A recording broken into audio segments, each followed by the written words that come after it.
Sisplau, si podem anar seient ja perquè pugui incorporar-se la gent de la cua, us...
Okay.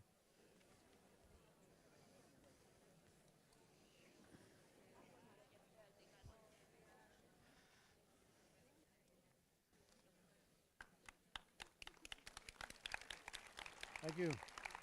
Thank you.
Bon vespre.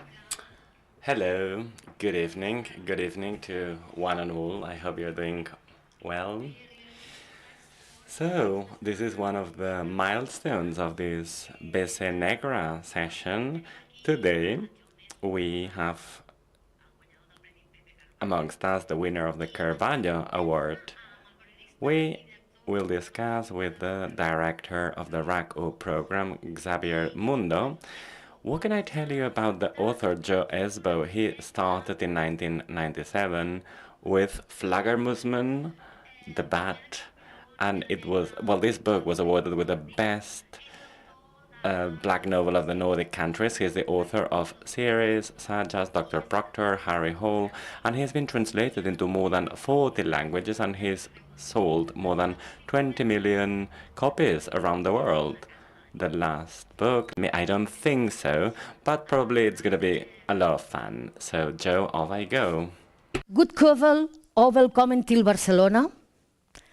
Gràcies. Anem bé. Bravo. Vinga.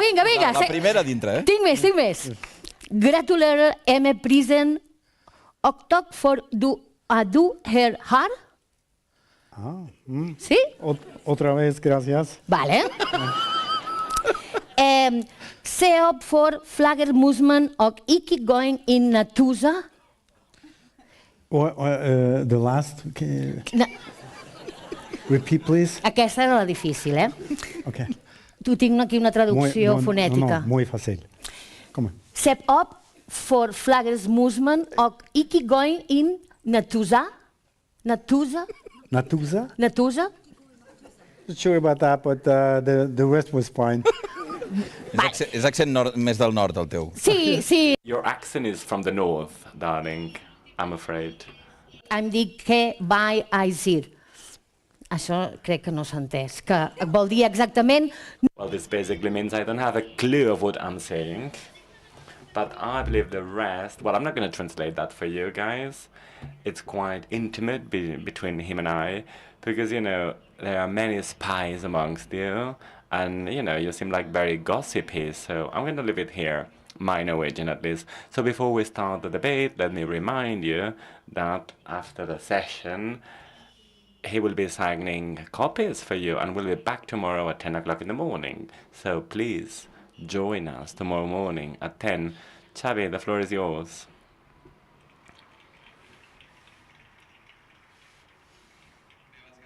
So before, it's amazing to see the room so full. Thanks, Joe, for being here, and congratulations for the Carvalho Award. I think you know Barcelona pretty well, don't you? You've been here many times, haven't you? I've probably been here 6 or 7 times over the years. The first couple of times I was here, the first time I was here, I was 20 years old or something like that, and I went to San Sebastian and to Pamplona for San Fermin, and then I visited Barcelona on the way back, and it was it was a totally different town back then. I mean, this was before the, the Olympic Games and before Barcelona became this, beautiful city of Europe that everybody wanted to go here. It was still a beautiful city back then, as you of course know, but it wasn't the Barcelona that people has gotten to know now. So yeah, it was, and I over the years I developed like a relationship to the city. I think when I received the prize yesterday, I told a couple of stories. It was me and a friend of mine. We were Barcelona fans back when Barcelona didn't do that well. It was before Johan Cruyff, and it was. And my friend, he was a serious supporter. Eventually, he moved to Barcelona, and he married a Catalan girl. Wow. And he bought a season ticket at Nou Camp. And when arriving there, there was a family sitting there who had their seats like for generations, and then they turned to my friend Sverre, and he explained that he's Norwegian and he had a season ticket, and they welcomed him by saying "Bienvenida a sufrir." And I remember that. I thought, okay, so that is, that's the right attitude when you're supporting a football team. I like these Barca fans. They have the right attitude, Bueno. You stay with your team no matter what. Ara patim bastant, t'he de dir... Well, we're suffering again, Barca fans. It's not easy right now for us. He de dir que, evidentment ho ha explicat... Well, I'm sure you've explained this tale many times, but again, speaking about football could have become one of the main problems, right? Because if Joe Esbo had been a good football player, perhaps he would not be a writer, and this would be a problem. So, how does this sound to you? Sorry? So again, the fact that you didn't make a career in football, but you did a career in writing, right? Well, the thing about when you become well known as a writer is that I play football for a team called Molde, which is like the Girona of Norway, really small town, but we had a good football team, and so we. And I played there. The good thing about getting known for writing is that because I had to stop playing at the age of 19 because I broke the ligaments in both knees, but I had played some matches for the senior team, and we had won the national championship with the junior team. So I guess I had some talent, but the thing is that nowadays people that claim that they remember me as a football player. They are remembering me as a better and better football player for each year that passed. Hi ha una llegenda ja, no? So You became some sort of legend. it's by now I'm the lost Messi or Ronaldo, Bueno, estem... Indeed, we need front runners. I believe you were a front runner, didn't you? Weren't you? Sorry? You were a front runner. You were a striker, right? Yeah. Yes, I was. Yeah, I was. I don't know who to compare me to, but because nowadays all the football players, they are like hardworking, disciplined, and I was the opposite. I was the number 10 with long hair, and I had a hairband before. That was only a few tennis players. Björn Borg had. He had a headband, but I was the only football player who had that. And I would, even in easy matches where I scored a goal where we were winning 7-0 or something, I would run into the goal and kiss the ball and be, this, flamboyant kind of player that everybody really hated in a way, because I wouldn't run back to defend I would just stay and, up there and wait for the ball to be served so I could score another goal and kiss the ball and be hated again. Tornant a... So now going back to Barcelona and going back to literature, would you say that Harry Hole could take place in Barcelona? Yeah, I mean, if I had been born and raised in Barcelona, it probably would have been. The stories would have been from Barcelona. And I think that for me, I was born and raised in Oslo, so and then I moved to Molde, but then I moved back to Oslo. And it's a thing, I mean, as a reader also, I like when stories have a strong sense of time and place. And so in many ways, Molde or Oslo has become like a character in the novels, as have Barcelona in many, novels, crime novels and other novels. En aquest sentit, una vegada... Once I asked a writer, what did he think that a city made it a reliable scenario for a crime novel? And he told me that the fact that there's a harbor or a sea, like, a spot where people go in and out easily, and, people that somehow go unnoticed is a key feature. Do you share this idea? Is a harbor like a feature that is very blackish? Well, it's... I'm not sure. I mean, it's... Chicago it's by a lake, I guess. So it's... but let's say, for example, Minneapolis, is a great town to write a crime fiction book from Minneapolis. Actually, I have. It will be published next year. Ah. So, I'm not sure about the harbor. I think that, some people say that, isn't it hard to write crime novels from a city like Oslo with a very low crime rate? And I think in many ways it's easier because readers all over the world, they understand context. They are intelligent and they have imagination. And it's something about, in a typical Swedish crime novel, small, innocent place, you have a murder happening in that town, and people, they understand the context, that this is a shock to the system. This is something, that doesn't happen every day.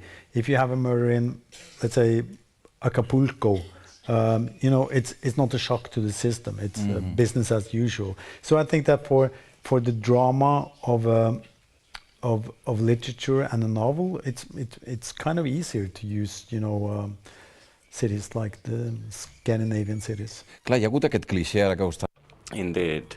There's a cliché, as Joe Esbo was mentioning, according to which the Nordic noir, let's say, developed in a very civilized society, especially here from the south. We look towards Nordic countries as the best possible scenario, the most reasonable possible society, right?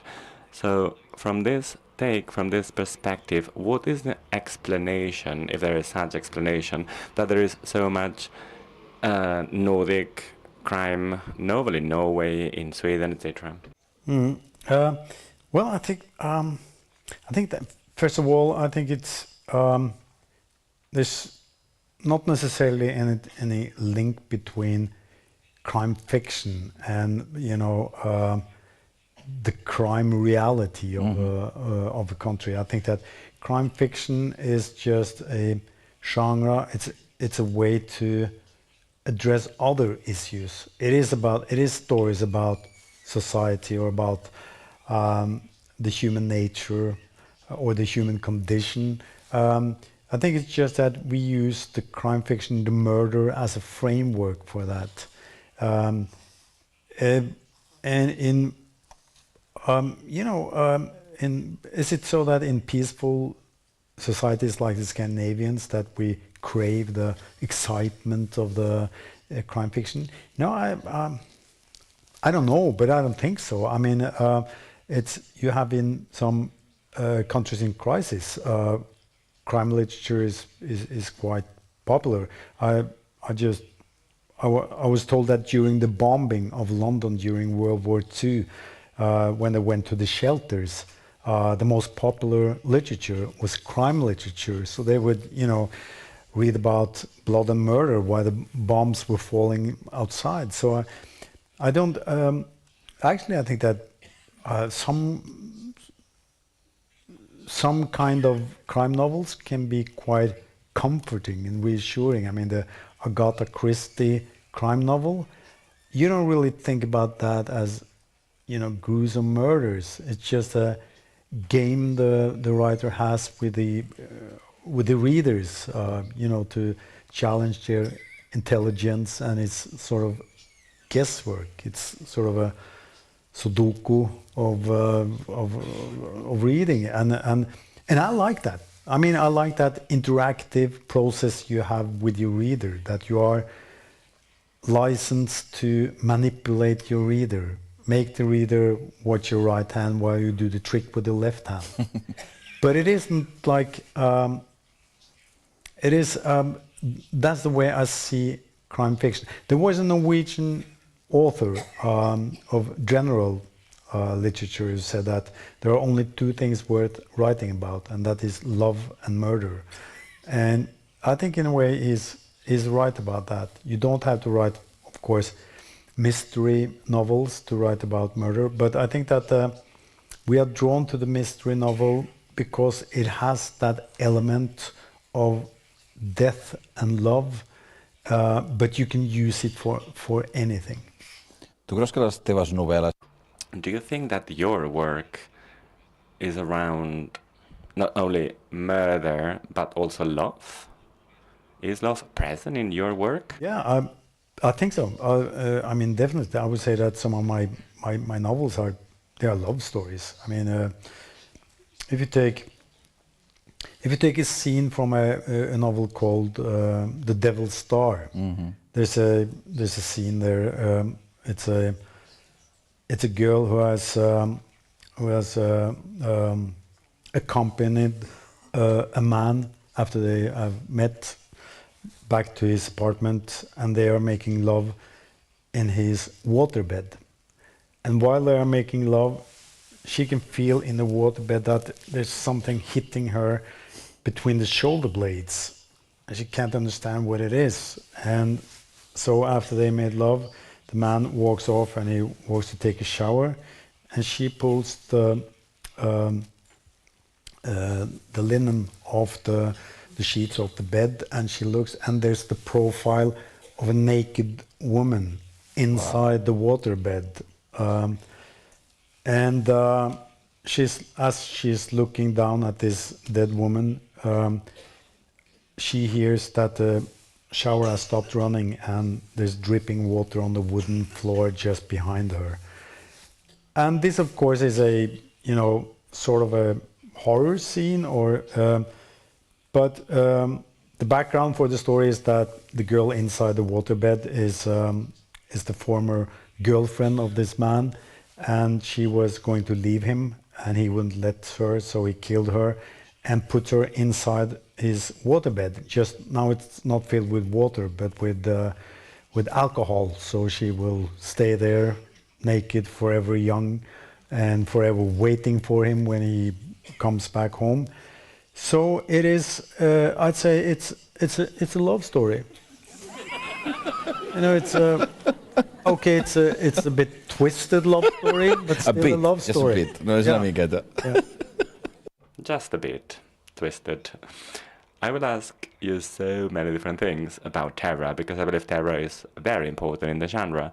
But let me ask you another question. I have oftentimes asked myself this question about you, because your work is very violent, very tough. Your regard on reality is hard. So the question is the following.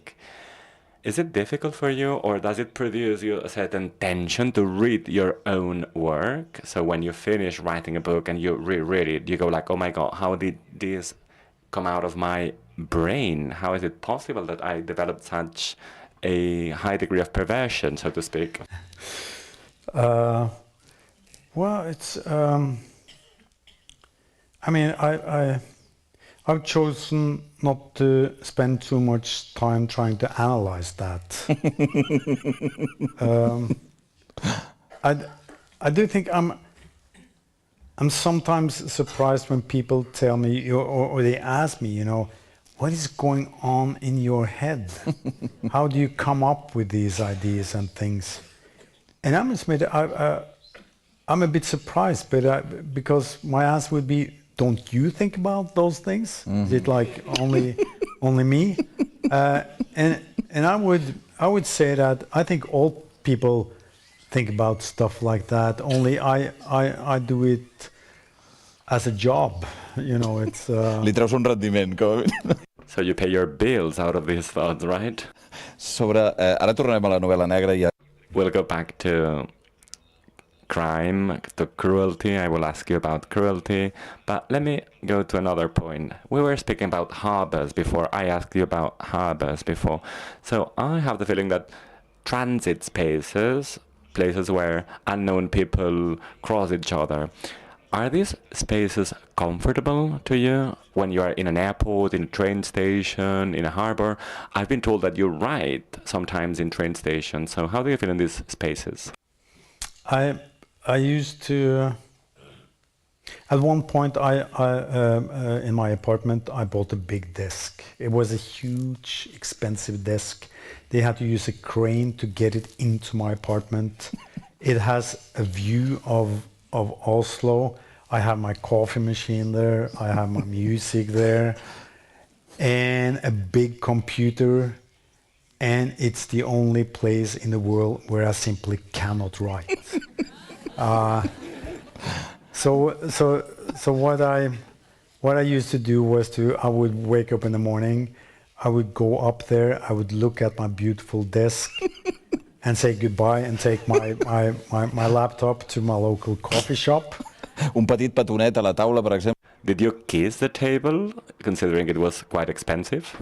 Yeah, it was very well kept. But I would go to my local coffee shop, and if my favorite table at the coffee shop, this was like a really tiny coffee shop, if my favorite table was taken, I would go there and I would sit by the table across the person sitting there, staring at the person until he left, and then I could start working. So it was, I don't know why, but I needed to have people around me to work, and especially for some reason, airports are my favorite place to write. I think it's because normally they have good coffee in the airports, and there's people coming and going, so you can do people watching.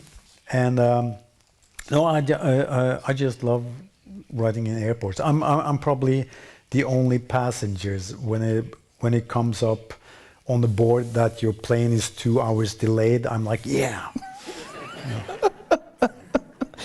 Bé, de fet, i parlant d'aeroports...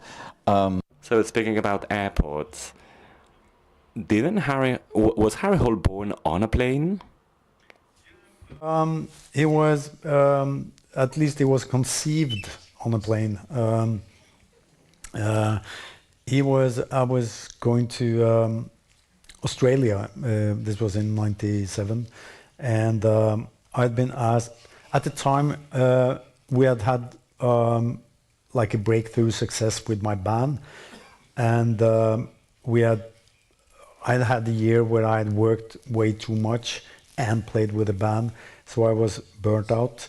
And I had been approached by a girl I knew who worked for a publishing house, and she asked me if I could write something because she liked my lyrics, and so she figured I could write a book about the band. And I said, I want to do that, and maybe I'll write something else for you. So I was going to Australia for vacation for 5 weeks, and I figured that, okay, maybe I can write like perhaps not a novel, but the start of a novel in 5 weeks. And so I got on the plane and on the journey to Sydney, which takes 33 hours. I very much planned the Batman, the book, and I invented Harry Hole. So when I got to Sydney, I sat down in the middle of the night. I was jet lagged, and I wrote about this character, Harry Hole, who had just arrived in Sydney and was at his hotel being jet lagged. And that's how I wrote that first novel that I didn't think would become a novel, but actually I finished the novel in 5 weeks, because for me it was such a great kick to finally do what I knew I would at some point do, to write a novel. And I would, you know, I wouldn't see that much of Australia, because I would mainly stay in a hotel room just working on my laptop and writing this novel. So in 5 weeks I got back and I sent the novel to the publishing house using a pseudonym, and they wanted to publish it. El fet de que So the fact, I will ask you about Harry Hole and about how you, I mean, when you know that there's a story out there, a sentence, a character, a replica, an idea. Later I will ask you about the Joe Esbo back when you were 32 or 33, who worked so hard, who played in a band. Who was that Joe Esbo back then? He was a guy with a hairband and long hair that everybody. I was, I'd say, I was like, I think most of us, what we basically try to do is to fit in. And I think that when we're not sure what we want to do, we just want to fit in. But on the other hand, I had some things that I knew I wanted to do, but then I had a lot of things that I didn't know that I wanted to do. I mean, since I broke the ligaments in my knees, I knew I wouldn't be a soccer player. I knew I wouldn't play for Tottenham Hotspur. And so what do you do when you don't know what you want to do? You study economics. And so that's what I did. And I was, but on the other hand, I knew that this wasn't like the passion of my life. Mm-hmm. I knew that the passion was to write and to play music. But I never imagined that I would do that for a living. But I can also remember that way before I was, we had a breakthrough with a band or I'd written anything, I would walk home from work. And I can remember the pace of my walking would decide what kind of song I would make while walking home. So when I got back home, I had the song in my head, and I would sit down with my guitar and write the lyrics for that song. And that was my life. I could sit at work, and I mean, I had a very well-paid job as a financial analyst and broker, but still what I was longing for was the walk back home and to make a song and to come up with an idea for a story for the song. So that was my passion, with a sort of a lonesome passion in one way, but then I got a band together with my brother and we started playing. Encara toqueu? Are you still playing? Yes, we are. Actually, we've been playing now. My brother passed away some years ago, but the whole band we gathered last week in Malaga, where I have an apartment now.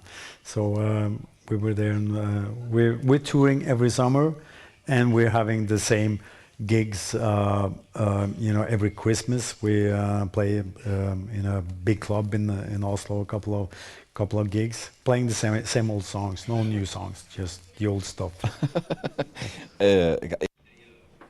So a few minutes ago you said that you never thought that you would become a writer. or that Harry Hole would, let's say, be so successful, did someone in your family, your parents, for example, did they imagine that you would become such a famous, rich, and successful writer who, I mean, with all these large audiences all around the world, even here in Barcelona also. So what did your parents think when you started writing?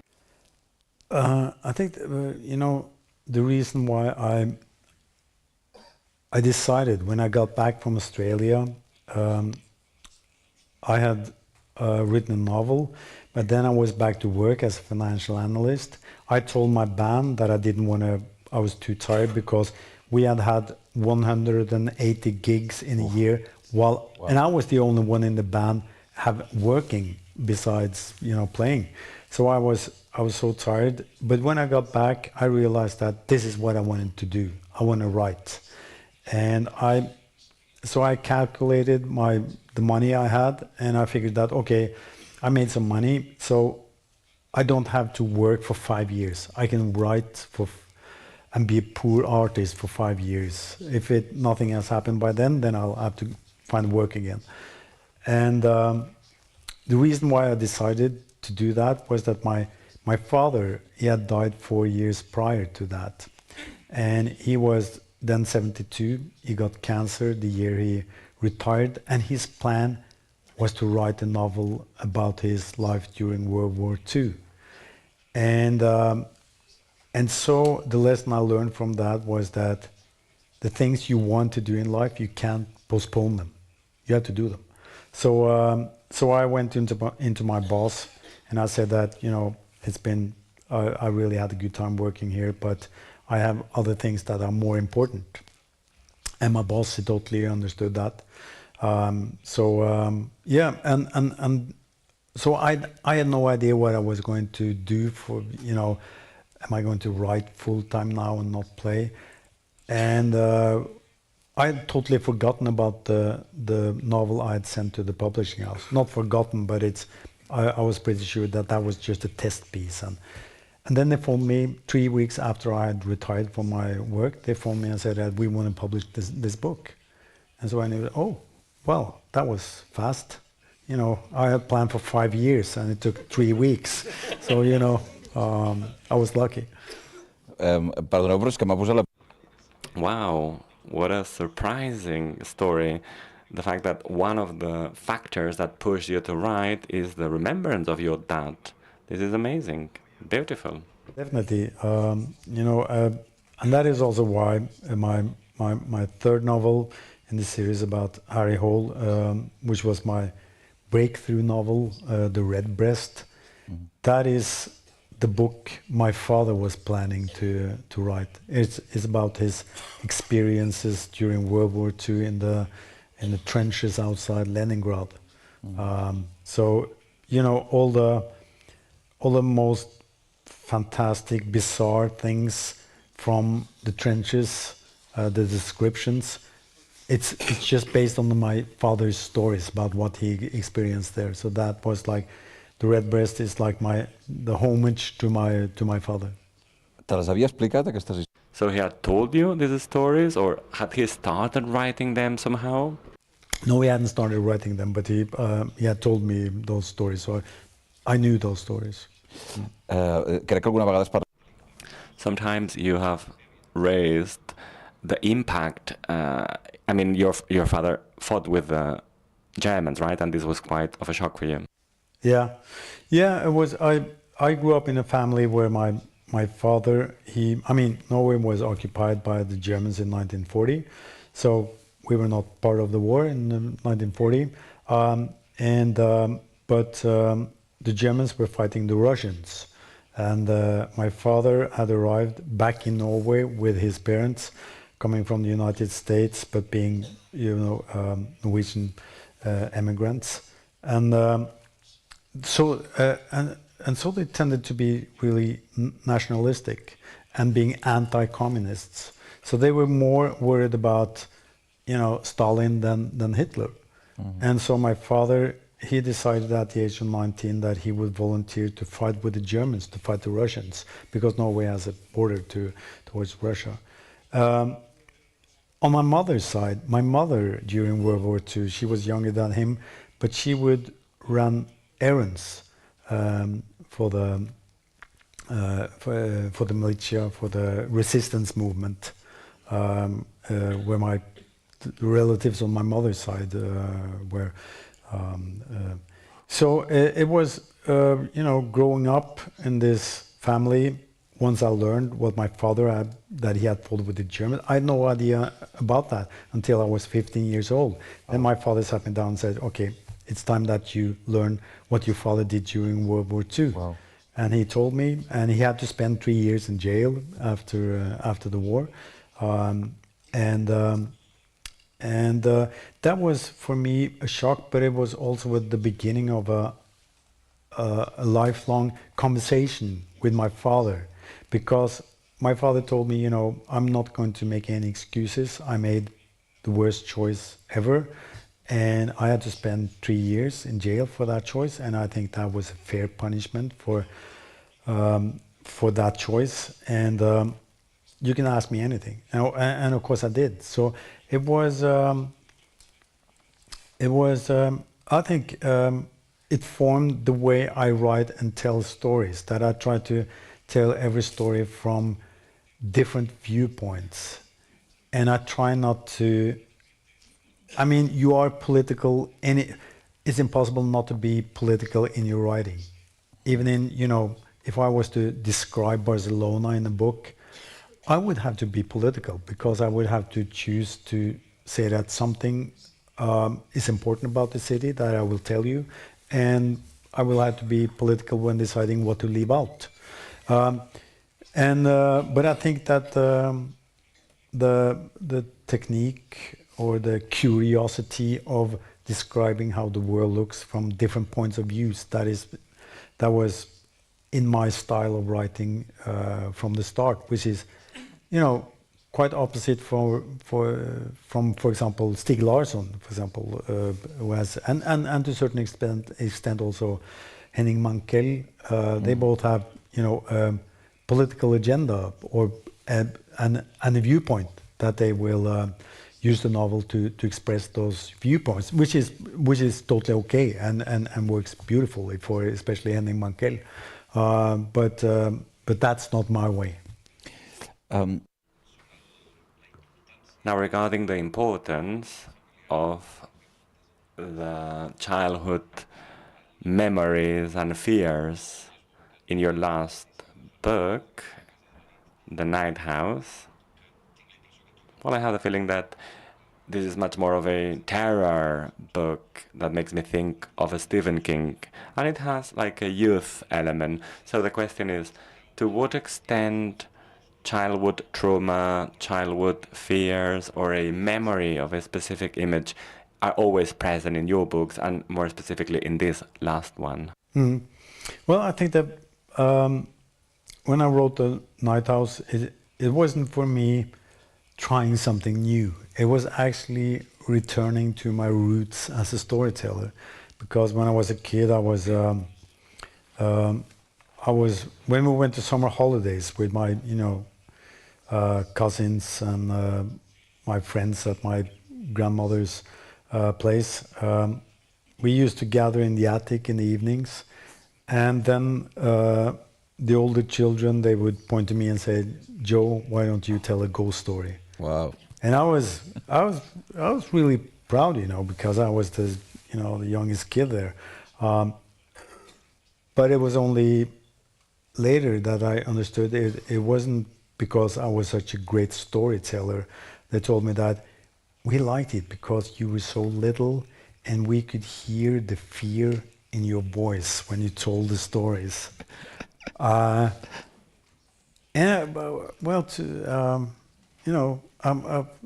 okay with that. At least it showed that I was really engaged in my own stories, and I was able to scare myself telling the stories. I think there was something there that worked for me and that worked for them. But so that fear has been always the fuel in also the Harry Holt series, in the let's call it horror scenes in books like The Snowman, for example. It's my, childhood imagination. It's that fear. And yes, The Night House is definitely well placed within the horror genre of, let's say, Stephen King, or even more in the genre of the horror movie, because you mentioned there's young people here coming of age, and that is sort of the framework, let's say the cliche of the horror movie is that it's young people, and they are going to get killed one by one, and if anybody has sex, they are going to die. In the end, it's the virgin who survives. so I don't know what to say about that, but and it doesn't necessarily happen like that in this novel. No. But I like, in general, I like genres. I like the crime fiction, the who's done it, murder mystery. I like to write pop songs, radio hits of 3.5 minutes. And it can't be any longer than that. And I like the horror genre. It for some people, genres are prisons, but for me, it's freedom. It actually inspires my creativity.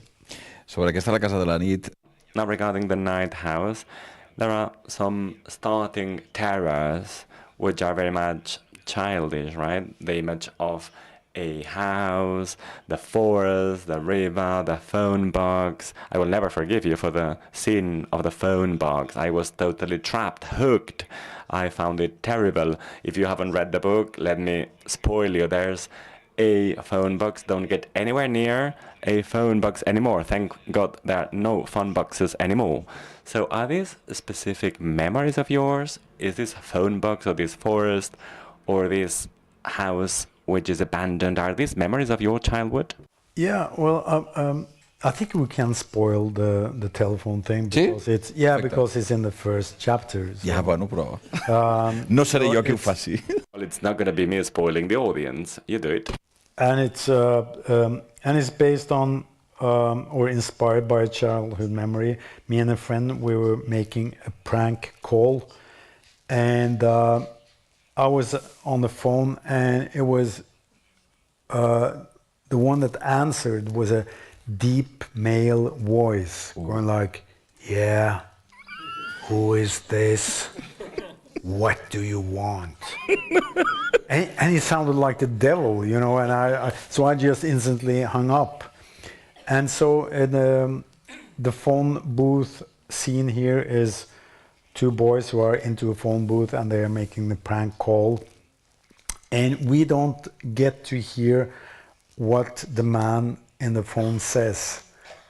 We only get to see the other boy looking at this boy, and he goes all white and scared. And then he's going to hang up, but he can't because his finger is being sucked into the receiving end of the phone. And he's stuck and he can't get his hand out. And then more of his hand is sucked in. And even more of his arm is sucked into the telephone. And his friend is trying to drag him out of the phone booth, but he can't. And now it's up to his shoulder. And he can hear, when it passes the elbow, he can hear the bone crushing sound, as it's being sucked in. And it takes his ear. And in the end, he just looks at his friend and he gives up and he's sucked into the telephone. So the working title for this novel was The Meat-Eating Telephone. And I really liked that title, but my publishers didn't, including my Spanish publisher who's here. They were more happy with The Night House. But that was, definitely inspired by childhood memory. També parles lateralment. And you also speak about bullying. You raise bullying in this book, don't you? I de la memòria. Oh, and you speak about memory also, the importance of memory about past events and how others experience such past events also. Yeah, it's it's what I talked about, you know, to try to present how the world looks from different points of views, and we are of course used to seeing the world from the point of view of the person who is bullied, but not that often from the bully's point of view, and that's what we get to see here. I think maybe as a kid, hopefully I wasn't the bully myself, but for some reason I attracted bullies. Not that they would bully me, but they wanted to befriend me. I don't know why. It's maybe because I had sort of a curiosity about, you know, the bad guys or the eccentrics. Anyway, I ended up with I didn't have that many friends, but if you had, they were the most hated people in school. I don't know why that is, and so my role was, you know, when other people came to me and said, "Why is he your friend? He's despicable," you know. And my role was to defend my friends, you know, say they're not that bad. Yes, they are. Yeah, you're right, they are. But they, you know, for me it was kind of natural to when I was writing about kids that age to write it from the viewpoint of the bully. Sobre aquesta relació amb Now, regarding your relationship with difficult people, what is your relationship with Harry Hole? What is your relationship with him? Yeah. I'd say that Harry Hole he's like a, you know, a friend, but a very intense friend. I mean, he's way too much, and okay, he's the kind of friend that after you spend a weekend with Harry, you don't call him back on Monday. You know, enough is enough. Yeah. Sobre això, crec que són ja...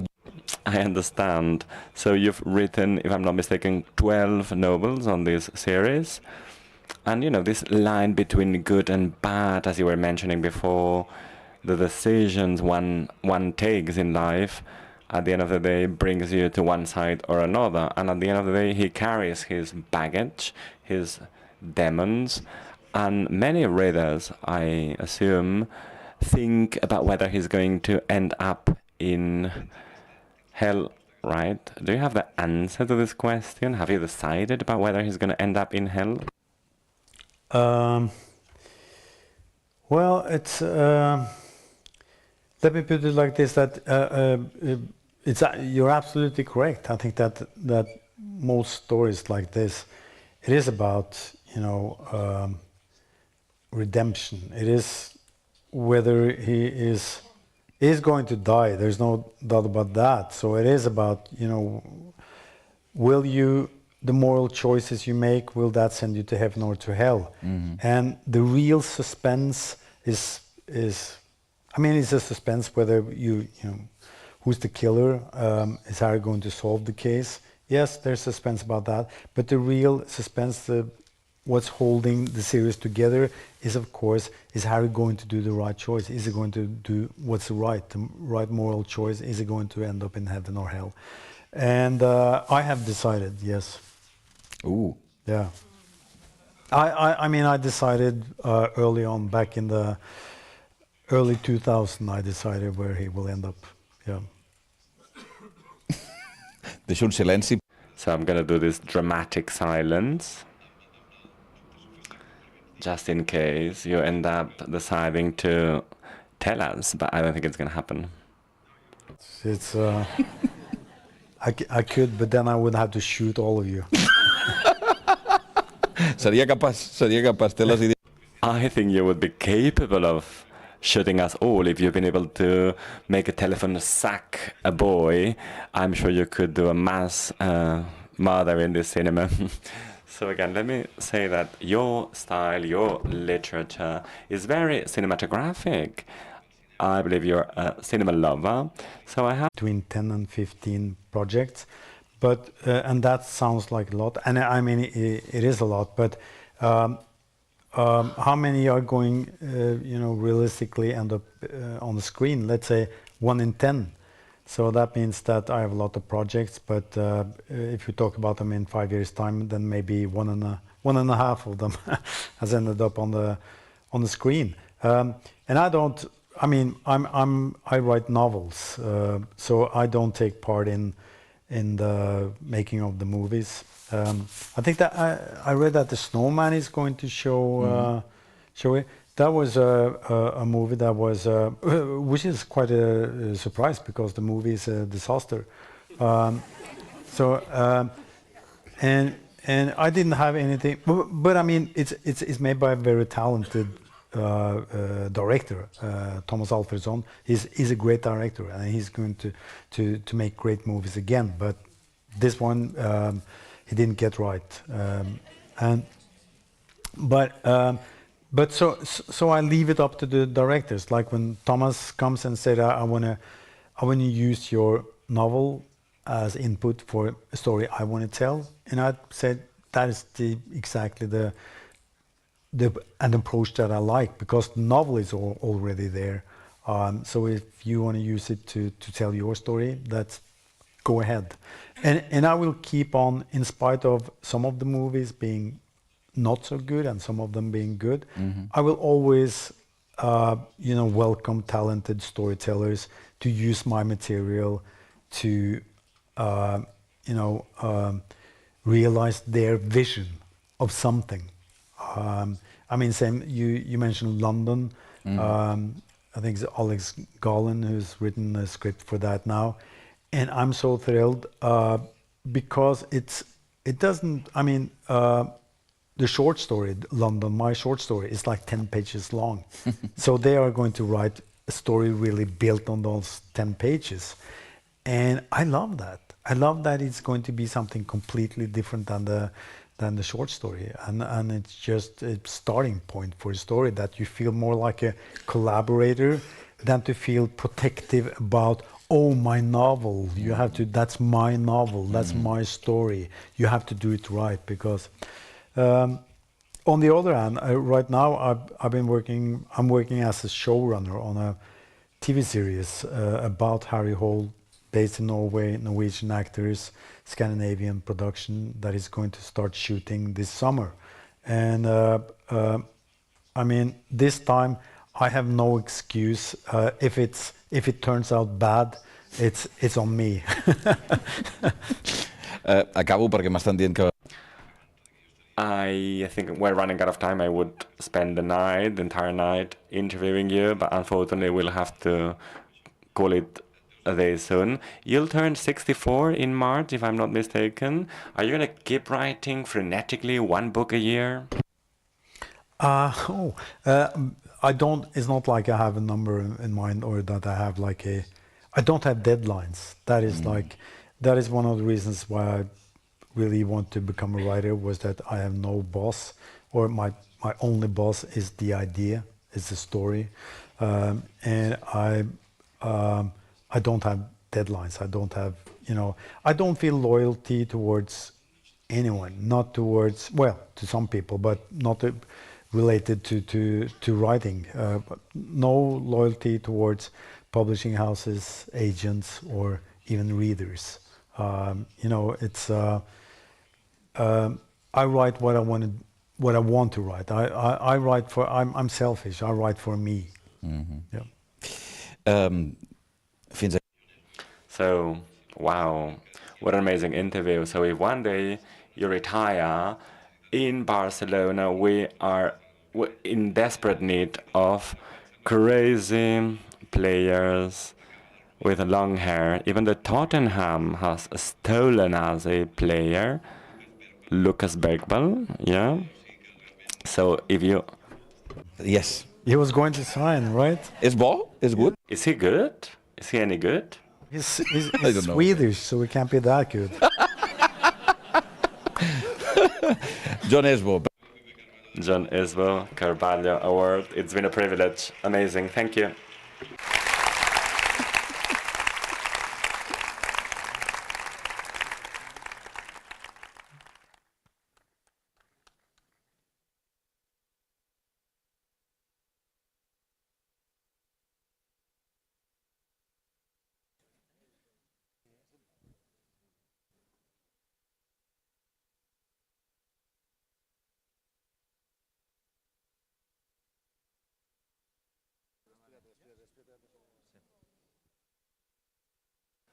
Bé, una cosa, ara farem la pel·lícula horrible. Qui vulgui quedar-se, no sé què faran a la tele,